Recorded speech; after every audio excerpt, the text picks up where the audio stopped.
I didn't know that a single missed call could change the direction of a life. That night, my phone buzzed once on the cracked kitchen table, then went silent. I stared at it, heart tight, knowing who it was, and knowing I wasn't ready to answer. Before we go any further, if you've ever felt caught between who you are and who you're supposed to be, tap like, subscribe, and tell me in the comments where you're listening from.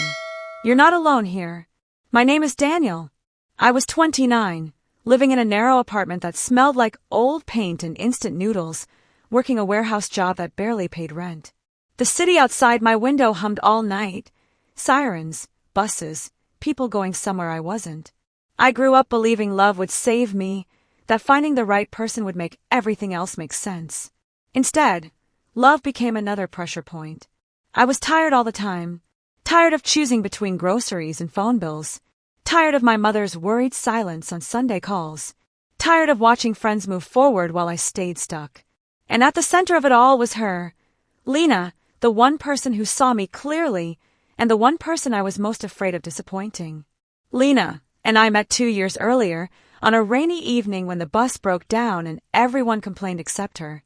She laughed, soft and unexpected, and something in me leaned toward that sound. At first, being with her felt like breathing easier. But as months passed, the weight of my life crept into our conversations. "You're quiet," she said one night, stirring cold soup on my stove. "I'm just tired," I lied. Inside, my thoughts ran loud. What kind of future can I offer her? Her friends talked about careers and trips, about moving in together somewhere bright. I nodded along, feeling small. At family gatherings, my uncle asked why I was still between things. I smiled while my chest burned. Money arguments started softly, then sharpened. I forgot birthdays. I canceled plans because overtime was mandatory. At night, I lay awake listening to the building creak, rehearsing explanations I never gave. I loved her, but love felt fragile under constant pressure, like glass already cracked. The first real break came on a Sunday afternoon. We were supposed to meet her parents for lunch. I showed up late, shirt wrinkled, mind elsewhere. Her father's questions were polite, but heavy. Her mother watched me like she was measuring something invisible. Later, in the car, Lena didn't turn the radio on. "They think you don't take things seriously," she said quietly. "I do," I snapped, then immediately regretted it. Silence filled the space between us, thick and uncomfortable. I felt judged, from the outside and from myself. At work the next week, I messed up a shipment and got written up. My supervisor shook his head like he expected it. That night, I skipped dinner, stomach aching, staring at the ceiling. Lena texted, "Are you okay?" I typed, deleted, typed again. "Just busy." I hated how easy it was to push her away when I felt weak. I hated how much I needed her to stay anyway. Winter made everything worse. Bills stacked up like accusations. The heater barely worked, and I slept in a hoodie. Lena noticed the change in me before I admitted it. "You don't talk anymore," she said during a walk, our breath visible in the cold. "I don't have much to say," I answered. The truth was, my thoughts were dark and circular. "You're falling behind. You're wasting her time." When she talked about moving forward, maybe getting engaged someday, I felt panic, not joy. I wanted to be better before promising anything. We argued more. Small things turned sharp. Once in frustration, she said, "I can't carry this alone." The words echoed in my head for days. At night, the city noise felt louder, like it was pressing in on me. I wondered if love was supposed to hurt this much, or if I was just failing at it like everything else. The missed call came after our worst fight. I had forgotten to pick her up after a late shift. She waited in the cold for 30 minutes. When I arrived, she didn't yell. That was worse. "I need space," she said, eyes tired. "I don't know how to reach you anymore." That night, alone, I sat on the floor eating crackers, listening to my neighbor's TV through the wall. Shame settled deep in my chest. I replayed every moment I'd chosen silence over honesty. My phone buzzed again, her name lighting up the screen. I couldn't answer. I let it ring, then stop. Days passed without her. The apartment felt empty, heavier. I went to work, came home, slept. Friends stopped inviting me out. My mother asked if everything was okay. I said yes, hating myself for it. I wasn't losing just a relationship. I was losing the version of myself that believed things would work out somehow. Weeks blurred together. Lena's absence became routine, like a dull ache you stop mentioning. But at night, it returned sharper.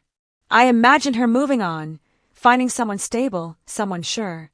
The thought hurt, but part of me felt relieved, like I'd finally stopped dragging her down. One evening, I ran into her at a grocery store. We stood awkwardly by the freezers. "You look tired," she said. "So do you," I replied. We talked about nothing important. The air between us was careful, fragile. When she walked away, I felt the finality of it settle in. Back home, I sat in the dark, listening to the refrigerator hum. I thought about all the ways I'd avoided facing my fear of failure, fear of responsibility, fear of not being enough. I wasn't surviving anymore. I was just existing, waiting for days to end. The breaking point wasn't dramatic. It was quiet. One morning, I woke up exhausted, even before the day started. My body felt heavy, my thoughts slow.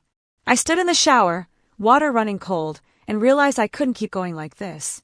Not a plan, not motivation, just a tired awareness. Something has to change, or this is it. I felt scared by that thought. Change meant risk. It meant trying and possibly failing again. I sat on the edge of the bed, staring at the wall, hands shaking slightly. Part of me wanted to call Lena, to apologize, to promise things I wasn't sure I could deliver. Another part knew I had to face myself first. The pressure didn't lift. If anything, it pressed harder. But beneath it was a small, uncomfortable clarity. I didn't know what the next step was. I only knew standing still was no longer an option. That night, I wrote everything down. Debts, fears, excuses. Seeing it on paper was unsettling. I couldn't pretend anymore. I admitted, quietly, that I'd been hiding from responsibility because it scared me. I decided to try again, not at love yet, but at stability. I applied for a training program at work that I'd avoided because it meant longer hours and the risk of failing publicly. I told myself I'd give it 3 months. No promises beyond that. There was no rush of confidence. Just tension. I worried constantly about messing up. I imagined everyone watching me fail. Still, I showed up early, stayed late, asked questions even when my voice shook. Some nights, I almost quit. The uncertainty was exhausting. But beneath the fear was a thin line of resolve. Not hope, just determination to see what happened if I didn't run this time. Progress was slow and uneven. I failed tests, corrected mistakes, swallowed my pride. My body ached. My mind stayed restless. But small things shifted. My supervisor noticed my effort. Overtime became optional, then paid better. I started cooking at home again, sleeping a little deeper. One evening, I ran into Lena by chance. We talked longer this time. I didn't promise anything. I just told her I was trying to get my life in order. She listened. "I'm glad," she said. No expectations. Just honesty. There were setbacks, unexpected bills, days when I felt behind again. But there were also small wins, a certification, a steadier paycheck, fewer nights staring at the ceiling. Momentum didn't feel like a leap forward. It felt like standing upright after being bent for too long. A year later, my life wasn't perfect. I still worked hard. I still worried sometimes. But I wasn't hiding anymore. Lena and I met again, slowly, carefully. This time, I didn't ask her to fill the gaps in my life. I showed her the work I was doing instead. We rebuilt something quieter, more honest. Not a fairy tale, just 2 people choosing to stay present. My relationship with my family softened. I learned that love doesn't fix your life for you. It waits while you do the work yourself. The biggest change wasn't money or status. It was self-respect. Facing fear didn't make it disappear, but it made it manageable. If you're listening and you feel stuck, remember this. You don't need a dramatic turnaround. You need one honest step forward. If this story resonated with you, subscribe for more real stories like this, and leave a comment about what you're working through right now. Someone out there might need to hear it.